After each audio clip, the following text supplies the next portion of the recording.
இன்றைக்கி நம்ம சதவீதத்தில் 4வது வீடியோ பார்க்க போகிறோம். இப்போ மாடல் 8 இந்த சம் பாருங்கள்.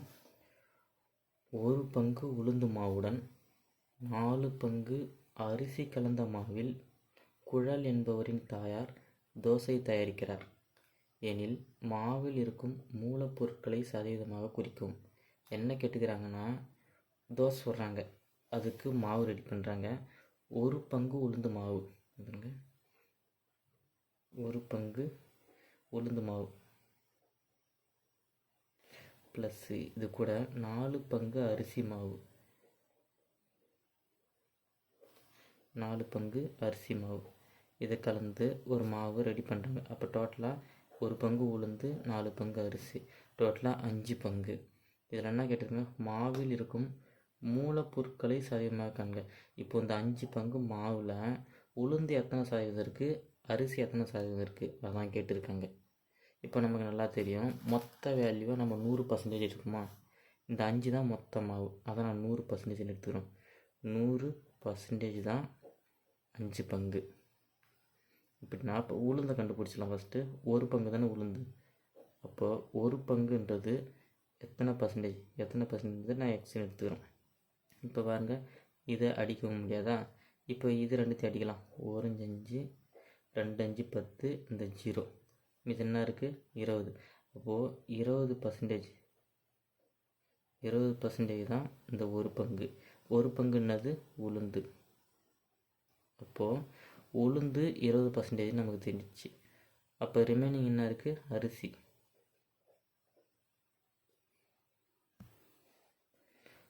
உளுந்து 20%ன்னா அப்போ அரிசி எவ்வளோ பர்சன்டேஜ், ரிமைனிங் இருக்கிற 80% அரிசி. இதுதான் ஆன்சர் கேட்டிருக்காங்க. உளுந்து 20%, அரிசி 80%. நெக்ஸ்ட்டு சம் பார்க்கலாம். பாருங்க, ஒரு குடும்பம் பொங்கல் கொண்டாட்டத்திற்காக வீட்டை சுத்தம் செய்வதற்கு வேலையை 1:2:3 என்ற வீதத்தில் பகிர்ந்து கொண்டனர் எனில் வேலையின் ஒவ்வொரு பகுதியையும் சதவீதமாக வெளிப்படுத்துங்கள். இப்போது 3 பேர் ஒரு வீட்டை சுத்தம் செய்கிறாங்க பொங்கலுக்காக. அதில் ஃபஸ்ட் ஆள், 2வது ஆள், 3வது ஆள். ஒருத்தர் 1 பங்கு, இன்னொருத்தர் 2 பங்கு, இன்னொருத்தவங்க 3 பங்கு, இப்படி தான் செய்கிறாங்க. இப்போது ஒவ்வொருத்தவங்க எத்தனை பங்கு, எவ்வளோ சதவீதம் வேலை செஞ்சாங்கன்னு இந்த விகிதத்தில் இருக்கிறத சதவீதமாக மாற்ற சொல்கிறாங்க. இப்போ நம்ம நல்லா பார்க்கலாம். இது மொத்த வேல்யூவை நம்ம 100% எடுத்துக்குமா. இப்போ மொத்த வேல்யூன்றது எவ்வளோ, 1 2 3, மூணுத்தையும் கூட்டினா மொத்த வேல்யூ 6. இந்த 6 தான் நான் 100% எடுத்துக்க போகிறோம். இப்போது 100% தான் 6ன்னா நம்ம ஃபஸ்ட்டு எதை கண்டுபிடிக்கலாம்னா இந்த 1 கண்டுபிடிக்கலாம். அப்போது 1ன்றது எத்தனை பர்சன்டேஜ்னு பார்க்கலாம். எத்தனை பர்சன்டேஜ் பார்த்தா இது 2 அடிக்க முடியாது. இந்த சைடில் அடித்தோம்னா 3 2 6, இங்கே 2 10, மீது 0 அப்படி இருக்கும். மறுபடியும் அடித்தோம்னா 50 3 அடித்தோம்னா 50, 23 அடிச்சோம்னா 1 3 3, 5க்குள்ளே ஒரு 3 இருக்குது, மீதி 2 மீறுமா, அந்த 2 நாங்கள் போட்டுக்கிறோம். இப்போ இது 20 மாறிடுச்சு. 20க்குள்ளே எத்தனை 3 இருக்குது, 6 3 18, 18, மீதி 2 மீறுது, அந்த 2 மேலே போடணும். மீறத எதால் அடித்தோமோ அதை கீழே போடணும். இப்போ இந்த மாதிரி வகுக்கிறது கலப்பினா மாதிரி உங்களுக்கு தெரியலன்னா இன்னொன்று ஃபாலோ பண்ணிக்கோங்க. பாருங்கள், இப்படி போட்டு 50 உள்ளே போட்டுங்க, 3 வெளில போட்டுங்க. இப்போ நீங்கள் 1 3, இங்கே 1 போடுறோம், 1 3 3, மீதி 2 மீறும், அடுத்த 0 கீழே இருக்கிறோம் 20. இப்போ 20க்குள்ளே எத்தனை 3, 6 3 18, மீதி எத்தனை மீறும், 2 மீறும், இங்கே போடுறோம். மீதி என்னவோ அதை மேலே போடணும். ஃபஸ்ட்டு இங்கே இருக்க வேல்யூ இல்லை, அதை இங்கே போட்டு ஒரு கோடை போட்டு மீதி என்னவோ மேலே போடுங்க. எதால் அடிச்சிங்களோ அதை கீழே போடுங்க. இதுதான் கலப்பு பின்னம். சரி, இப்போ நமக்கு என்ன கேட்டுச்சு, இந்த 1 பங்கு 1:2:3, இது இந்த 1 பங்குன்றது தான் விகிதம். நமக்கு சதவீதம் கேட்டுச்சு 16 2/3% ஒன்று கேட்டுச்சு. அப்போ அடுத்து இதை கண்டுபிடிக்கணும், நெக்ஸ்ட் இதை கண்டுபிடிக்கணும். அடுத்து நம்ம இதை கண்டுபிடிக்கலாம். 2ன்றது என்ன, அதே போல் தான் 100 தான் 6ன்னா அப்போ 2ன்றது எத்தனை பர்சன்டேஜ், 2 100 தான் 6ன்னா அப்போ 2ன்றது எத்தனை பர்சன்டேஜ், 2, இதில் 3 100 3ஆல் அடித்தோம்னா இது போல் அந்த மாதிரி யூஸ் பண்ணிங்க. 100 3ஆல் அடித்தோம்னா 10க்குள்ளே 3 9 மீதி 1 மீறும். அந்த 0 அப்படியே கீழே இருக்கிறோம். மறுபடியும் 3 9 மீதி 1 மீறும். இந்த வேல்யூவை சைடில் போட்டுக்கணுமா, 33 கொடு போட்டு மீறதை மேலே போடணும், எதால் வகுத்தமோ அதை கீழே போடணும். இப்போது இதுக்கான வேல்யூ நமக்கு கிடைச்சிடுச்சு. இந்த ரெண்டுக்கான வேல்யூனா 33 1/3%. நெக்ஸ்ட்டு இந்த 3க்கான வேல்யூ கண்டுபிடிக்கணும். அதே போல் தான் இதுக்கு முன்னாடி போட்ட மாதிரி தான் 100% தான் 6ன்னா இப்போ 3 பங்குன்றது எத்தனை பர்சன்டேஜ் நீங்களே சொல்லுங்கள். 1 3 2 3 6 2 5 2 10 அந்த 0. அப்போ இது 50%. இப்போ இவங்களோட சதவீதம் இந்த 1 பங்கு வேலை செஞ்சவர் இத்தனை சதவீதம், 2 பங்கு வேலை செஞ்சவர் இத்தனை சதவீதம், 3 பங்கு வேலை செஞ்சவர் இத்தனை சதவீதம். நெக்ஸ்ட் சம் பார்க்கலாம். நெக்ஸ்ட்டு மாடல் 9 பார்க்க போகிறோம். ஆடி தள்ளுபடி விற்பனையின் போது ஒரு சட்டையின் விலை 90 இருந்து 50 குறைந்தது எனில் குறைவின் சதவீதம் என்ன?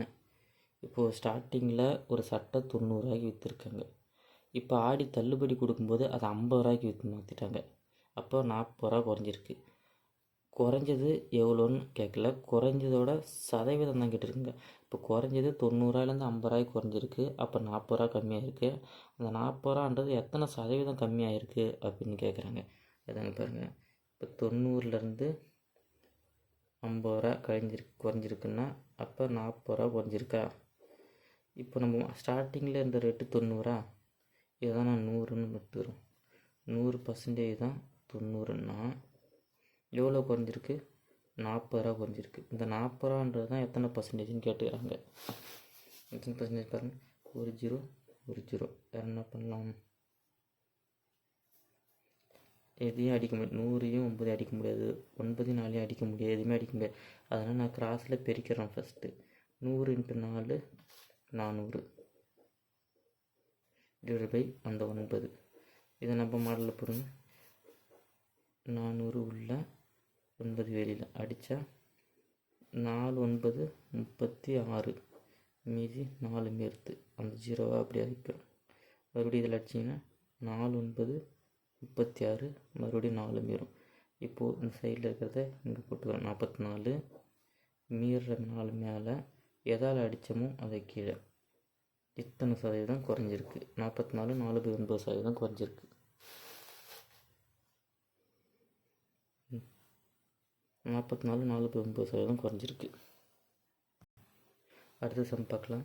ஒரு நகரத்தின் கல்வி அறிவு பெற்றவர்களின் எண்ணிக்கை 5 ஆண்டுகளில் 5 லட்சத்திலிருந்து 8 லட்சமாக அதிகரித்தது எனில் அதிகரிப்பின் சதவீதம் என்ன? ஒரு நகரம் ஒன்று இருக்குது. அந்த நகரத்தில் 5 வருஷத்தில் கணக்கெடுப்பு நடக்கும்போது கல்வி அறிவு பெற்றவங்களோட எண்ணிக்கை படித்தவங்களோட எண்ணிக்கை 5 லட்சத்துலேருந்து 8 லட்சமாக அதிகமாகிருக்கு. அப்போ ஸ்டார்டிங்கில் 5 லட்சமாக இருந்தா அதுதான் எனக்கு 100%. 100%ன்றது ஸ்டார்டிங்கில் 5 லட்சம், அது 8 லட்சமாக அதிகரிக்கு. அப்போ எவ்வளோ அதிகம் இருக்குன்னா 5 தான் 3 அதிகமாக இருக்குன்னா 8 அதிகமாக இருக்குன்னா அப்போ 3 எக்ஸ்ட்ரா 3 லட்சம் எக்ஸ்ட்ரா ஆகியிருக்கு.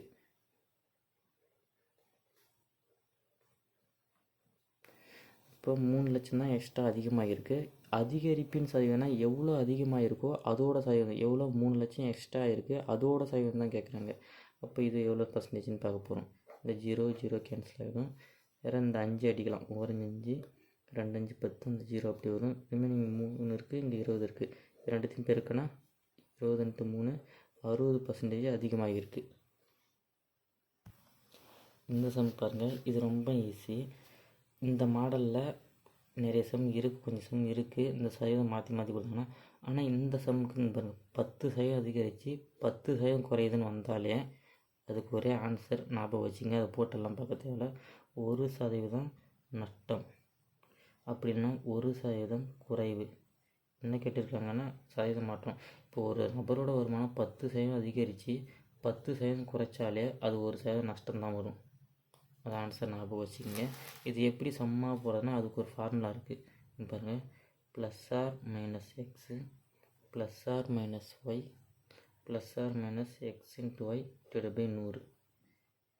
இந்த எக்ஸுன்றது ஃபஸ்ட்டு வேல்யூ, ஒய்ன்றது ரெண்டாவது வேல்யூ, அப்படியே சப்ஸ்டியூட் பண்ணுங்கள். ஃபஸ்ட்டு என்ன சொல்லுங்கள், 10% அதிகரிக்கப்பட்டு, அதிகமானால் ப்ளஸ்ஸு, குறைஞ்சா மைனஸு. இப்போ ஃபஸ்ட்டு வேல்யூ என்ன இருக்குது, அதிகமாக இருக்குது, 10% அதிகமாக இருக்குது, அப்போ ப்ளஸ்ஸு 10. ரெண்டாவது 10% குறைக்கப்படுகிறது, அப்போ ஒய்யோட வேல்யூ குறையுது, -10.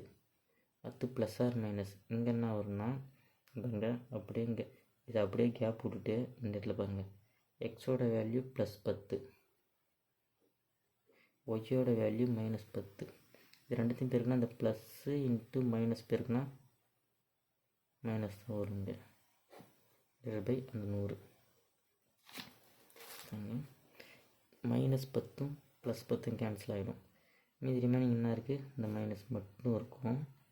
இந்த 10 பெருக்குனா மேலே 100, அதான் ப்ளஸ் இன்ட்டு மைனஸ் தான் மைனஸ்னு இங்கே ஒரு இடம் போட்டாங்க. மீதி 10 பெருக்குனா மேலே 100, கீழே ஆல்ரெடி ஒரு 100 இருக்குது, 100 கேன்சல் ஆனால் மீதி மைனஸு, இங்கே 1 தான் அர்த்தம். அப்போ 1% மைனஸ் வந்தால் நஷ்டம், ப்ளஸ் வந்தால் லாபம். நெக்ஸ்ட் சம் பார்க்கலாம். அதே மாடலில் இன்னொரு சம் பாருங்கள். ஒரு எண்ணானது 25% அதிகரிக்கப்பட்டு பிறகு 20% குறைக்கப்படுகிறது எனில் அந்த எண்ணில் ஏற்பட்ட சதவீத மாற்றத்தை காண்க. ஒரு எண் 25% அதிகரித்து 20% குறையுது, அப்போது plus R minus x plus R minus Y plus R minus X into Y divide by 100. First 25% அதிகரிக்கிறாங்க, +25, பிறகு 20% குறைக்கிறாங்க, -20. இங்கேருந்து பொறுத்தவரை +25 -20 டிவைட் பை 100. இப்போ அடுத்து இங்கே பாருங்கள், இந்த +25 அப்படியே போட்டுருணும், -20 அப்படியே போட்டுருணும், ப்ளஸ் இன்ட்டு மைனஸு மைனஸு, அந்த 25 இன்ட்டு 20 அப்படியே கூட போட்டுக்கோங்க, டிவைட் பை 100. இப்போது ஒரு ஜீரோ கேன்சல், 2 இங்கே அடித்தோம்னா I2, 5 5 25. இங்கே பாருங்கள், 25ல் 20 போனால் இப்போ குறிய பார்த்தோம், +25ல் -20 போனால் +5. ஏற்கனவே இங்கே மைனஸு, அதே 5 இங்கே இருக்குது, +5 -5 கூட்டினா கீழே கழிச்சா =0. இப்போ 0 வந்தாலே மாற்றமே இல்லை. இதுக்கான ஆன்சர் சதவீத மாற்றம் கேட்டால் மாற்றம் இல்லை, அதுதான் இதுக்கான ஆன்சர். நீங்கள் பார்த்துக்கோங்க. நீங்கள் பாருங்கள், +5 -5 இது ரெண்டுத்தையும் கழிச்சோம்னா ப்ளஸ்ஸு தான் பெரிய வேல்யூ ஆகும், பெரிய நம்பரோட குறி தான் முன்னாடி வரும். 25ல் 20 போனால் மீதி 5, பெரிய நம்பர் குறி ப்ளஸ்ஸு, நெக்ஸ்ட்டு இந்த -5 அப்படியே போட்டுக்கணும், +5 -5 கழிச்சோம்னா 0. இப்போ 0 வந்தால் மாற்றம் இல்லை. நெக்ஸ்ட் வந்து பார்க்கலாம். ஒரு தண்ணீர் தொட்டியின் கொள்ளளவு 50 லிட்டர்கள் ஆகும். இப்போ மொத்தமாக ஒரு தண்ணி டேங்க்கு அது 50 லிட்டர் தண்ணி பிடிக்கும். தற்போது அதில் 30% தண்ணீர் நிரம்பியுள்ளது. மொத்தமாக இது ஒரு தண்ணி தொட்டி. இது டோட்டலாக எவ்வளோ, 50 லிட்டர் தண்ணி பிடிக்கும். இதில் 30% தண்ணீர் நிரம்பியுள்ளது. இதில் ஆல்ரெடி 30%க்கு தண்ணி இருக்குது எனில் அதில் 50% தண்ணீர் நிறைய இன்னும் எத்தனை லிட்டர்கள் தேவை. இன்னும் எத்தனை லிட்டரு, ஆல்ரெடி 30% இருக்குது, இதில் 50%, இது 50%ன்னு வச்சுக்கோங்க. ஆல்ரெடி இது வரைக்கும் தண்ணி இருக்குது, இப்போ எக்ஸ்ட்ராவாக இங்கே ஏறணும்னு வச்சுக்கோங்க. இதுக்குள்ளே எவ்வளோ தண்ணி தேவைன்னு தான் கேட்டிருக்காங்க. இப்போ மொத்தம் 50 லிட்ரு, இது ஃபுல்லாக 50 லிட்ரு பிடிக்கும். அதில் 50%னா அதில் பாதியா, இப்போ பாதினா இப்போது மொத்தம்ன்றது 100%. 100% தான் நமக்கு தெரியும் 50 லிட்டர்னு. அப்போ 50%ன்றது 50% தண்ணீர் நிறைய தானே கேட்டிருக்காங்க.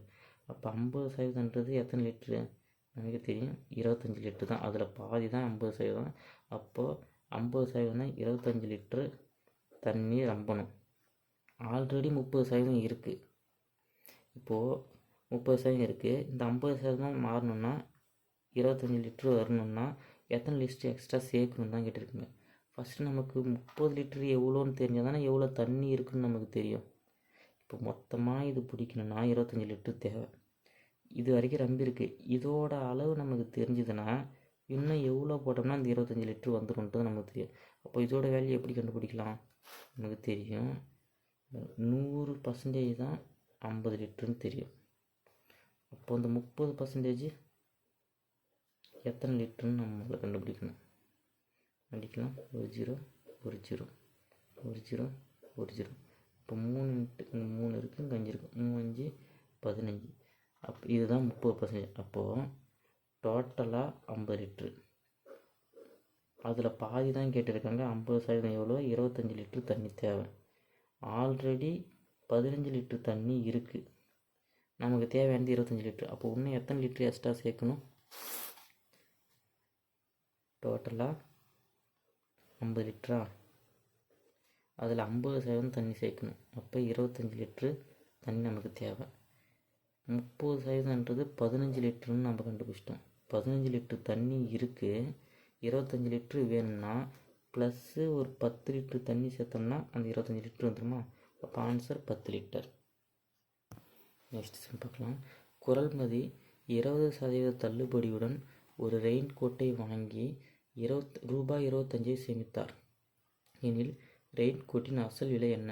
இப்போ என்ன சொல்கிறாங்கன்னா, குரல்மதின்றவங்க தள்ளுபடியில் வாங்குறாங்க, 20% தள்ளுபடியில் ஒரு ரெயின் கோட்டை வாங்குறாங்க. அப்படி வாங்கும்போது அவங்க 25 ரூபா சேமிக்கிறாங்க. இப்போது 100% ஒரு ரெயின் கோட்டு, இதில் தள்ளுபடியில் வாங்குறாங்க. தள்ளுபடினா எவ்வளோ? 20% தள்ளுபடியில் வாங்குறாங்க. 20% தள்ளுபடியில் வாங்கும்போது அவங்களுக்கு எவ்வளோ குறையுது?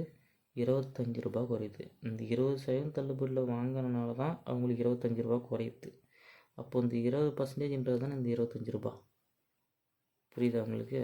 இந்த 20% அவங்க கம்மி பண்ணி வாங்குறதுனால தான் அமௌண்ட்டும் 25 ரூபா குறையுது. அப்போ 20% தான் இந்த 25 ரூபான்னா என்ன கேட்டிருக்காங்க? அசல் விலை. அசல் விலைன்றது தான் நம்ம 100% நீங்கள் எடுத்துருக்கோமா, அது எவ்வளோன்னு தான் கேட்டிருக்காங்க. இப்போது இந்த 20% தான் 25 ரூபான்னா அசல் விலை என்ற 100%. இதில் தப்பு பண்ணுற போகிறீங்க, பர்சன்டேஜ் போடுறீங்கன்னா அந்த லைன் ஃபுல்லாக பர்சன்டேஜ் தான் இருக்கும்.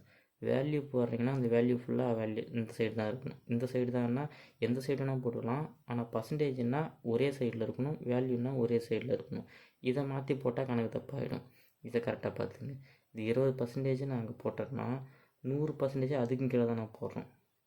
சரி, இப்போ கண்டுபிடிக்கலாம். இங்கே எக்ஸு அடித்தோம்னா இதில் 20, இதில் 520, வேறு எதுவும் அடிக்க முடியாது. இப்போ பெருக்கிறோம். 5 × 25 125 ரூபா ரெயின் கோட்டு. அந்த 125 ரெயின் கோட்டில் 20% தள்ளுபடி பண்ணது போக என்ன ஆகுதுன்னா 25 ரூபா குறைஞ்சிடுது. அவர் 100 ரூபாய்க்கு வாங்கிடுறாரு போல். Next sum. ராமு என்பவர் ஆங்கில பாடத்தில் 25க்கு 20 மதிப்பெண்களும், இங்கிலீஷில்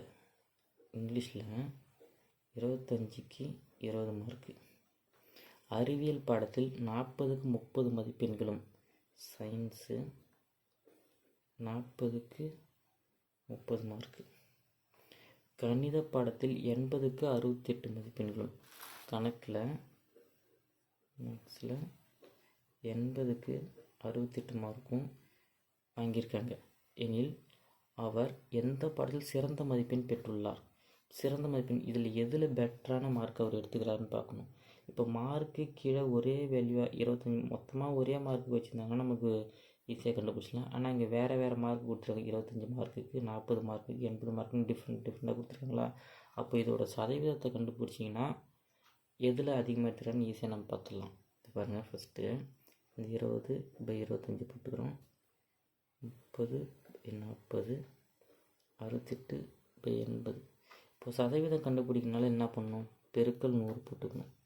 மூணுத்துமே பெருக்கல் 100. இப்போ இதுக்கான சதவீதம் கண்டுபிடிக்கலாம். 25, இங்கே 425, 4 × 20 80%. First value 80%. ரெண்டாவது பாருங்கள், 1 0 1 0, 2 2 2, வேறு வேல்யூ அடிக்க முடியுமா? 1 2 5 2. இப்போ 5 × 5 5 25க்கு 5, மீதி 2, 1 5 5 2 7. இது 75%. இது 80%, இது 75%. இதில் எவ்வளோ மார்க்குன்னு பாருங்கள். 1 0 1 0, 4 2 8, 2 10. இதை படிங்க. ஒவ்வொரு நாள் 4, இதில் ஒவ்வொரு நாள், மீதி 2 இங்கே இருக்கும். 2 8 28 மாறுமா? இதில் 7 28. இது என்ன இருக்குது? 17 × 5 இருக்குது. 17 5 85. இது 85%. இப்போ இது 3 சப்ஜெக்டில் எதில் அதிகமாக எடுத்துருக்காரு? 85%. மேக்ஸில் தான் அதிகமாக எடுத்திருக்காரு. அவ்வளோதான் ஆன்சர். நம்ம நெக்ஸ்ட்டு சம் போகலாம். நெக்ஸ்ட் சம் பாருங்கள். பீட்டர் என்பவர் ஒரு தேர்வில் 280 மதிப்பெண்களை பெற்று தோல்வி அடைந்தார். 280 மார்க் எடுத்து தோல்வி ஃபெயில் ஆகிட்டார். 280 மார்க் எடுத்திருக்காரு. அவர் இன்னும் 20 மதிப்பெண்கள் பெற்றிருந்தார்.